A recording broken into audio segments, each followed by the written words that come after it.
Now we move on to Fun Size. Fun Size 0, I think would be my review of that in brief. You've given away. That's a spoiler already.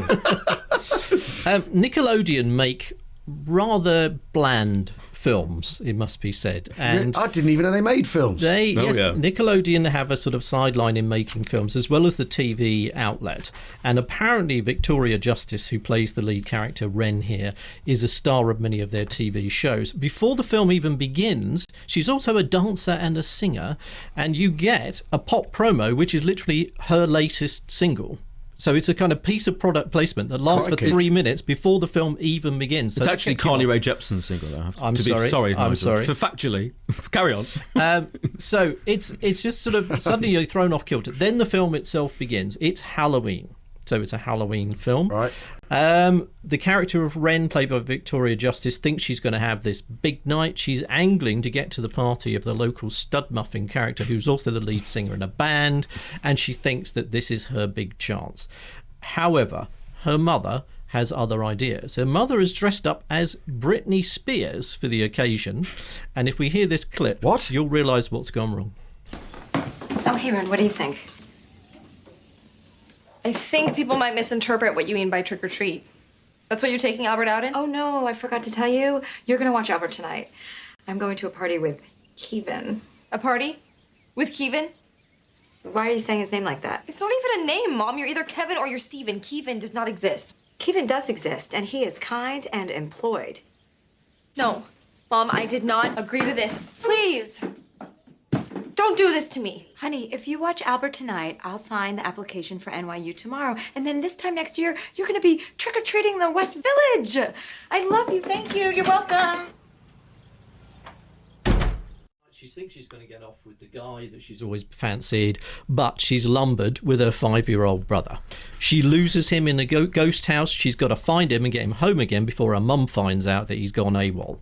In the meantime, he has taken up with a rather strange guy called Fuzzy, who's a convenience store clerk who decides that rather than spend his time behind the counter that evening, he's actually going to hook up with this 5-year-old boy and take him off on his adventure. The 5-year-old boy, because his father died a year before, doesn't speak. But he's wearing a Spider-Man costume, and the two of them go off and have adventures together while Wren and her best friend run around town trying to find him.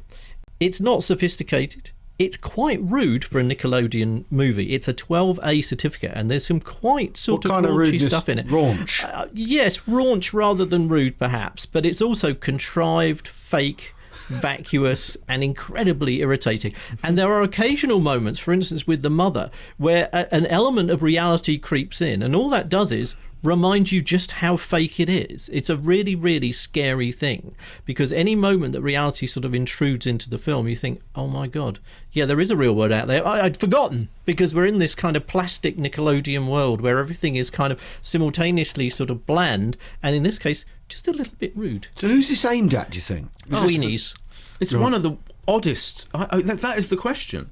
This is a Halloween-themed kind of tween comedy that's only really showing, if you try and see, it's only really showing in the daytime. It's not. I didn't find any cinemas that are showing it at night time, because it is aimed at younger. It's aimed at 13-year-old girls, I guess. Yeah. It's a 12A certificate, so younger people can't see it, and it has got some, I felt, inappropriate, rude things, jokes about just, I can't even go into it, just things that I felt were really wrong for this type of audience and just unnecessary.